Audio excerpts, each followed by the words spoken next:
हम प्रश्न संग्रह 45 के प्रश्नों को हल करेंगे। प्रश्न संग्रह 45 का जो पहला प्रश्न दिया हुआ है वह दिया हुआ है किसी वर्ग के भुजा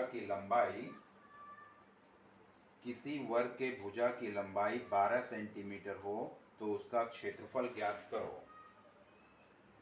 पहला प्रश्न, किसी वर्ग के भुजा की लंबाई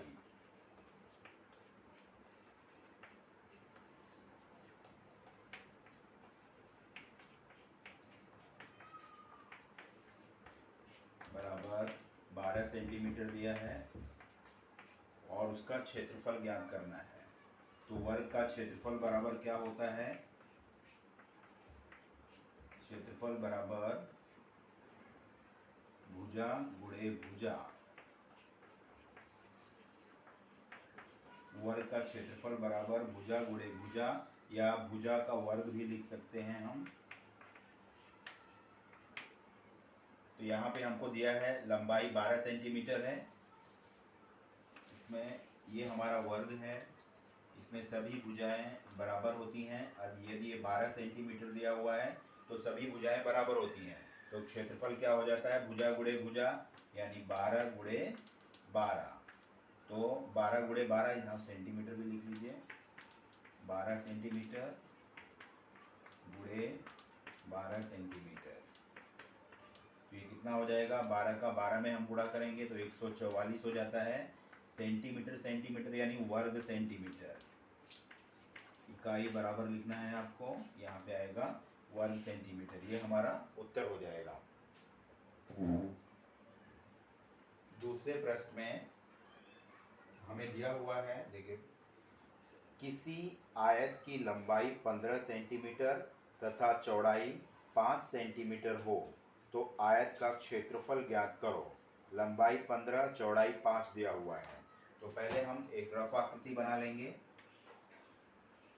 यह आयत हमारा, आयत यानी उसके आमने सामने की भुजाएं बराबर होती हैं और प्रत्येक कोण समकोण होता है।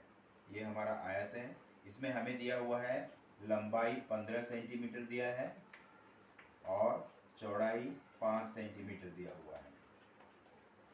हमें इसका क्षेत्रफल ज्ञात करना है। तो आयत का क्षेत्रफल बराबर क्या होता है?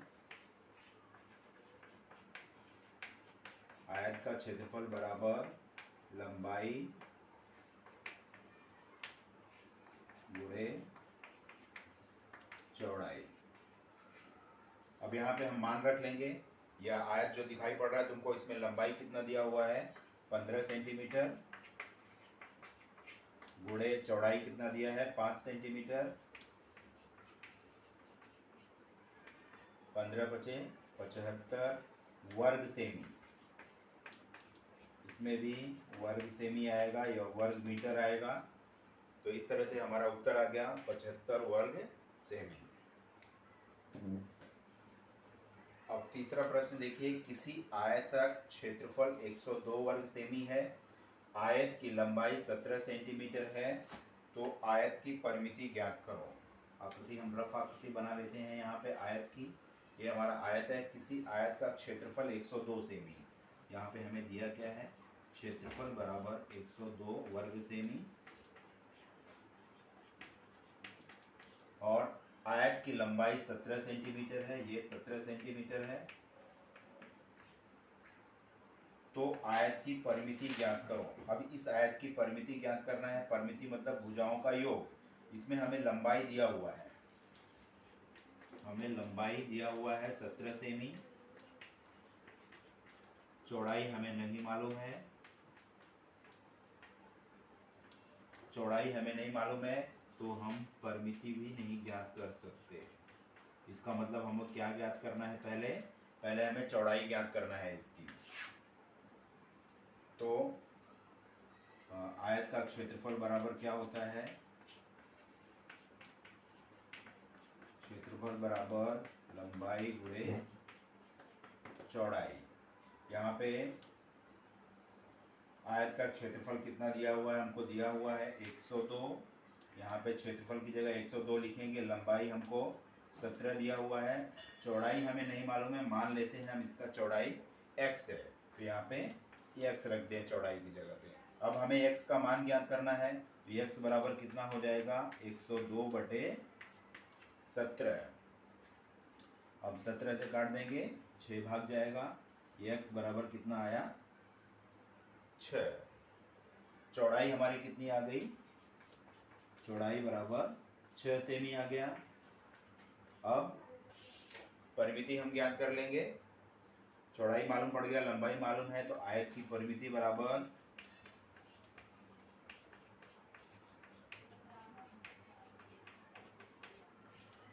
आयत की परिमिति क्या होती है, 2 लंबाई धन 2 चौड़ाई, यानी 2 गुणे लंबाई 17 है धन 2 गुणे चौड़ाई कितना आया 6। 17 दूना 34 धन 6 दूना 12, तो 34 और 12 कितना हो गया 46 सेंटीमीटर। परिमिति हमारी कितनी आ गई 46 सेंटीमीटर। अब हमारा चौथा प्रश्न है, किसी वर्ग के भुजा की लंबाई 3 गुना करने पर उसका क्षेत्रफल मूल वर्ग के क्षेत्रफल का कितना गुना होगा। यानी एक मूल वर्ग है और दूसरा 3 गुना करने पर, उदाहरण के द्वारा हम समझते हैं इसको।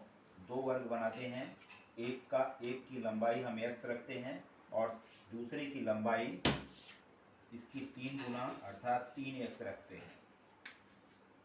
2 वर्ग है, एक मूल वर्ग है x है, इसकी लंबाई 3 गुना बढ़ा देते हैं तो 3x इसकी लंबाई हो जाएगी। तो हमसे पूछा है इसका क्षेत्रफल और ये जो नया वर्ग है इसके क्षेत्रफल मूल वर्ग के क्षेत्रफल का कितना होगा। तो अब इसका क्षेत्रफल हम निकाल लेते हैं, वर्ग का क्षेत्रफल बराबर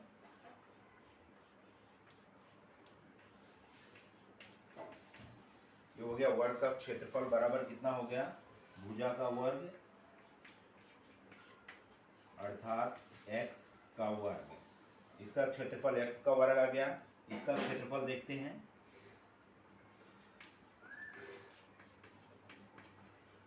वर्ग का क्षेत्रफल बराबर भुजा का वर्ग अर्थात 3x का वर्ग। इसका उत्तर कितना आया 9x वर्ग। अब यहाँ पे देखिए ये x वर्ग है और ये 9x वर्ग है, इसका मतलब क्या हुआ कि नया वर्ग जो रहेगा जिसकी भुजा 3 गुना की गई है तो उसका क्षेत्रफल 9 गुना बढ़ जाएगा। नए वर्ग का क्षेत्रफल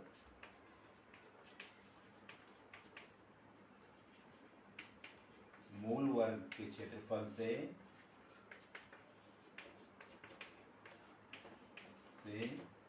9 गुना होगा।